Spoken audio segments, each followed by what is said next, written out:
Kalau saya lihat dari tiga capres ini tidak memunculkan keberpihakannya kepada minoritas, termasuk kepada Ahmadiyah, yang dimana sampai saat ini di Ahmadiyah Lombok itu mendapat persekusi oleh masyarakat setempat dan menjadi pengungsi di Transito. Jadi ini aneh Bapak Ibu ya. Bolehlah Rohingya itu masuk ke Indonesia diusir atau pro kontra, ada yang bisa menerima, tapi ini ada pengungsi di negeri sendiri. Jadi kampung Ahmadiyah terusir, ditampung di Transito sampai sekarang dari pemerintahan SBY, kemudian Jokowi 2 periode ini juga tidak ada penyelesaiannya. Nah itu kita sama-sama mendorong pada capres ini untuk bisa memperhatikan lagi pada kaum minoritas. Gitu aja. Saya mau sharing sedikit tentang beragama demokrasi. Bagaimana kita berdemokrasi di negeri ini. Yang tadi Bapak sebut itu kita termarginasikan, Pak. Memang benar itu diantara di calon presiden kita ini belum ada tentang undang-undang kita yang harus diselesaikan tugasnya, Pak. Benar. Penghayat sendiri sama seperti Bapak itu kebanyakan. Nah, dari itu kita ke depan bisa bekerja sama Pak untuk memenuhi hak-hak kita sebagai bangsa Indonesia ini. Saya mau berbagi tentang demokrasi yang di lingkungan saya secara pribadi. Bagaimana calon-calon yang caleg-caleg yang akan jadi ini sebetulnya sudah banyak bermain tentang apa itu tipu muslihat di lingkungan kita, karena kita disajikan tentang demokrasi yang itu aja.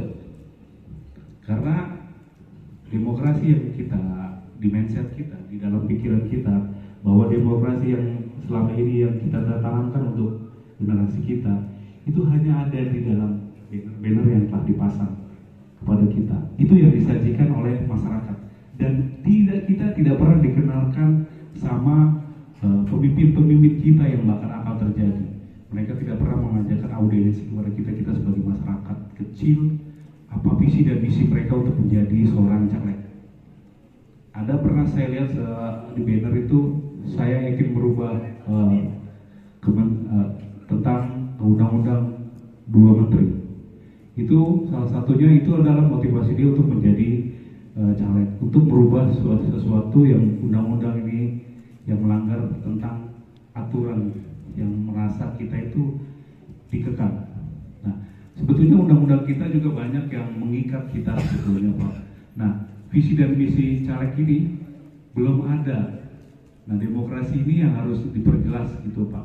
Saya pengennya ke depan bagaimana kita sebagai anak muda ini bisa berinovatif ke depannya cara berpikirnya. Baik, itu aja. Terima kasih. Selamat pagi. Terima kasih Mbak Leni memberikan waktu kepada saya.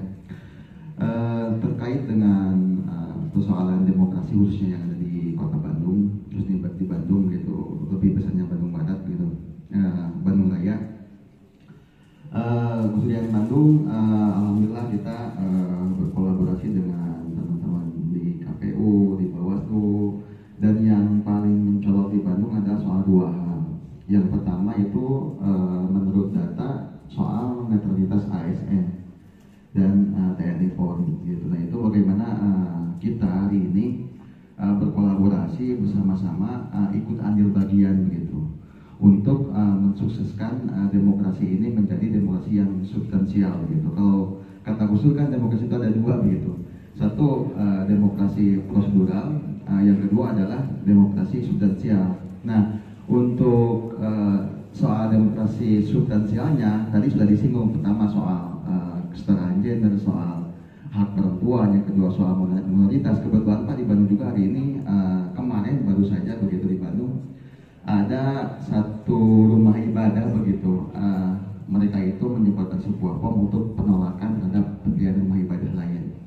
Nah ini mohon doanya juga nanti ya teman-teman di Bandung lagi berupaya begitu kita untuk berkomunikasi untuk sama-sama membantu dan menyambungkan begitu, sehingga peristiwa seperti ini soal diskriminasi, soal berbeda keyakinan, soal diskriminasi agama, kita bisa sama-sama untuk meluruskan dan juga sama-sama mengkikis begitu. Ini memang perlu peran kita bersama, bukan hanya teman-teman khususnya kita juga dari teman-teman nanti Hayat yang di Jawa Barat khususnya, mudah-mudahan nanti bisa clear dan juga ini menjadi pesan begitu bahwa demokrasi hari ini kita harus menyentuh kepada persoalan-persoalan yang substansial begitu, bukan hanya soal demokrasi prosedural seperti itu. Terima kasih. Saya mencatat ada beberapa hal yang menjadi situasi yang bisa dibilang tidak baik-baik, situasi yang aktual ya yang ada di ini terkait dengan demokrasi adalah tentang bagaimana isu perempuan dengan keterwakilannya affirmative action itu ternyata belum optimal gitu kan. Ternyata padahal itu kan didorong untuk memperkuat isu-isu perempuan dan demokrasi tentunya. Kemudian ada isu keberagaman, terutama dari teman-teman yang minoritas, pengungsi Ahmadiyah gitu kan. Sebelumnya juga memang ada beberapa komunitas-komunitas di berbagai wilayah, ada Sampang juga sudah 10 tahun kan, maksudnya si A Sampang pengungsi sudah 10 tahun mereka terpaksa mengungsi karena adanya proses apa ya, bisa dibilang intoleransi yang akhirnya merenggut bagaimana hak-hak mereka sebagai warga negara Indonesia gitu kan. Kemudian tadi ada isu bagaimana calon-calon legislatif kita itu juga harus menjadi perhatian kita. Kenapa? Karena mereka ini menjadi sangat penting gitu bagi kita, terutama mengawal proses demokrasi 5 tahun ke depan. Bagaimana misalnya kalau di daerah itu ada perda-perda yang secara khusus kadang-kala atau seringkali lah bisa dibilang di isu keberagaman anak-anak, terus tadi kan muncul rumah ibadah, perizinan rumah ibadah gitu, terus hak-hak kaum minoritas, ini kok banyak banget gitu. Tetapi situasi yang aktual hari ini kan kita jelas ada di demokrasi ya, terutama pemilu. Tetapi aku pengen dari Mas Julius dulu deh. Ini kan kita masyarakat ini digiring media untuk memikirkan hal-hal yang sebenarnya penting gitu. Tetapi dari beberapa helatan yang debat capres aja kita kan bisa lihat isunya tuh baru hanya di tataran makro gitu, ekonomi gitu kan. Nah, sementara masyarakat kita hari ini juga sebenarnya tak luput dari berbagai banyak hal masalah gitu yang perlu diperkuat soal demokrasi. Dari Mas Julius sendiri yang juga ini teman-teman, Mas Julius ini selain di Koalisi Masyarakat Sipil untuk Kawal Demokrasi juga beliau di PHBI Mas ya. PBHI itu kan pasti pengalaman mengawal proses demokrasi masyarakat sipil itu tantangannya besar. Mengingat tadi dari yang saya dengar di sini saja itu persoalannya banyak gitu. Silakan Mas Julius dulu barangkali menyampaikan bagaimana selama ini mengawal masyarakat sipil itu penting banget gitu, aktifnya masyarakat sipil untuk mengawal demokrasi gitu sih. Waduh, pertanyaannya berat. Saya salam dulu ya biar agak tenang ya. Assalamualaikum warahmatullahi wabarakatuh. Selamat siang, salam demokrasi semuanya. Jadi pertama saya cerita latar belakang dulu ya. Latar belakang yang sifatnya agak gagasan gitu ya. Kita harus sadari bahwa di Indonesia tuh pendidikan politik itu haram, gitu ya. Itu pendidikan tuh politik itu haram. Ya. Setiap orang yang memiliki ekspresi politik baik berupa gagasan atau kekritisan, dia pasti dikriminalisasi. Pertama, lalu tren belakangan pasca digitalisasi muncul, dia dieksklusi. Eksklusi itu diserang buzzer, lalu didoxing, wah ini orang aneh, ini orang freak, lu nyari makan di sini segala macam. Jadi sudah dia barang haram, gitu kan? Orang ketakutan untuk menyentuh apa yang namanya politik itu. Nah, dampaknya apa? Dampaknya kemudian setiap ada proses politik. Nah, proses politik bukan cuma pemilu ya. Proses politik itu penyusunan peraturan perundang-undangan mulai dari tadi perda ya. Kita bicara perda ketertiban umum ya. Tapi nggak jauh dari sini kita bisa lihat saudara-saudara kita di pasar pinggir jalan itu banyak sekali ketimpangan dan segala macam. Perda mengatur itu nggak, perda menolong itu nggak, kan enggak. Kenapa? Karena kalau kita mau bersuara kritis kayak tadi itu kita pasti diajar. Jadi itu situasi di mana politik kita menjadi eksklusif, hanya elit-elit saja. Akhirnya tadi dikatakan proses demokrasi, proses pembentukan peraturan perundang-undangan, proses pembentukan program, penentuan anggaran negara dan segala macamnya itu menjadi proses yang elitis sifatnya. Gitu.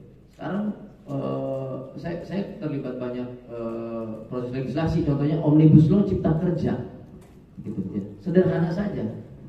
Setiap perempuan, karena tadi isunya ada perempuan, pasti ketika dewasa dia mengalami haid.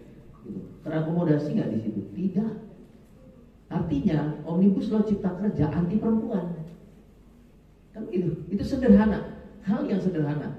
Sedangkan di PBHI, karena kita melek HAM dan kita melakukan pendidikan politik dan HAM, kebijakan kami di internal, ya, ketika dia haid, sepanjang dia sakit dan merasakan belum pulih, tidak perlu masuk kerja. Terlihat perbedaannya jelas. Nah, ini situasi politik kita, situasi demokrasi kita. Itu yang pertama. Yang kedua adalah, nah ini bagian yang paling mengerikan, karena proses politik cuma dikuasai oleh para elit. Gitu. Jadi narasi politik kita hanya elit. Masyarakat akar rumput itu terima cerita fiksinya saja. Kalau cerita fiksinya seperti dongeng-dongeng Gus Durian yang menenangkan, nggak apa-apa, tenang hidup kita kan gitu. Ya. Tapi bayangkan, saya cerita konkret biar nggak ngawang-ngawang nih. 2019 PBHI mendampingi lebih dari 400 orang. Dari total 2000 lebih yang ditangkap Polda Metro Jaya akibat bentrok antar pendukung capres yang capresnya saat ini satu kubu.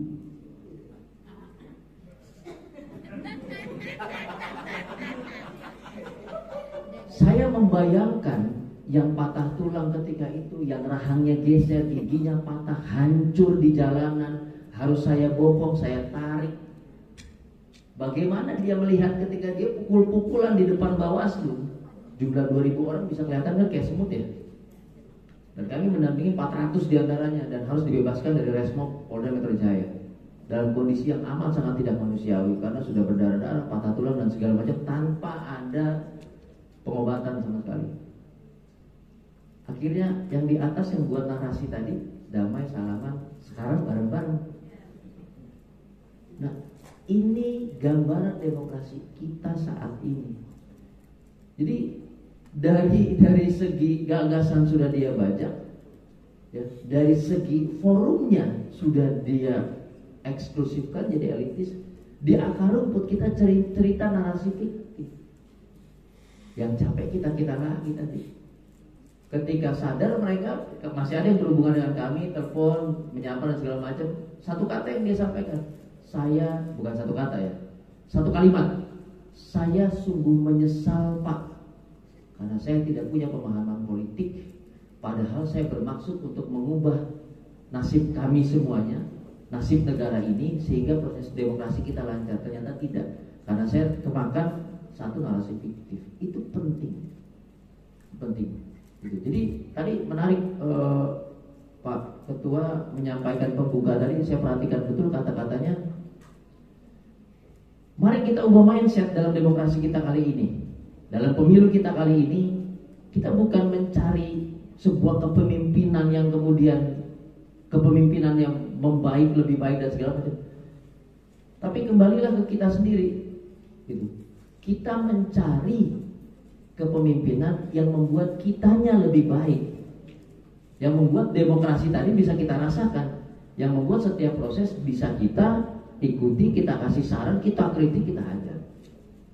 Nah, ini proses demokrasi yang harus kita jaga. Di sisi lain, tadi teman-teman sudah dengar ya, kalau tadi program capres, cawapres, harusnya dia level strategis. Harusnya di level strategis, dia bicara gagasan yang strategis. Tapi bagaimana bisa bicara strategis? Kalau saya perhatikan dari kemarin sudah 2 kali debat capres, 1 kali cawapres, dia bahas yang sifatnya populis, yang populer, perdebatan populer, yang ramai di media massa lalu digoreng. Tapi ada nggak yang mengangkat persoalan mendasar? Jangan bilang di Papua nggak ada intoleransi ya. Kita tahu peristiwa Tolikara seperti apa, dan kita tahu ternyata di balik peristiwa Tolikara itu ada operasi intelijen. Gambaran peristiwa Tolikara di Papua itu gambaran intoleransi yang paling mudah disetting, di manage. Kenapa? Dan itu ternyata gambaran di banyak wilayah di Indonesia. Proses demokrasi di Papua lancar tidak? Bagaimana lancar, orang pendidikan aja minim, baca tulis aja minim, kan gitu ya. Bagaimana lancar pula orang mereka dihajar oleh pertambangan Freeport dan yang lain. Bagaimana lancar pula setiap mereka berkumpul ditangkap, ditembak.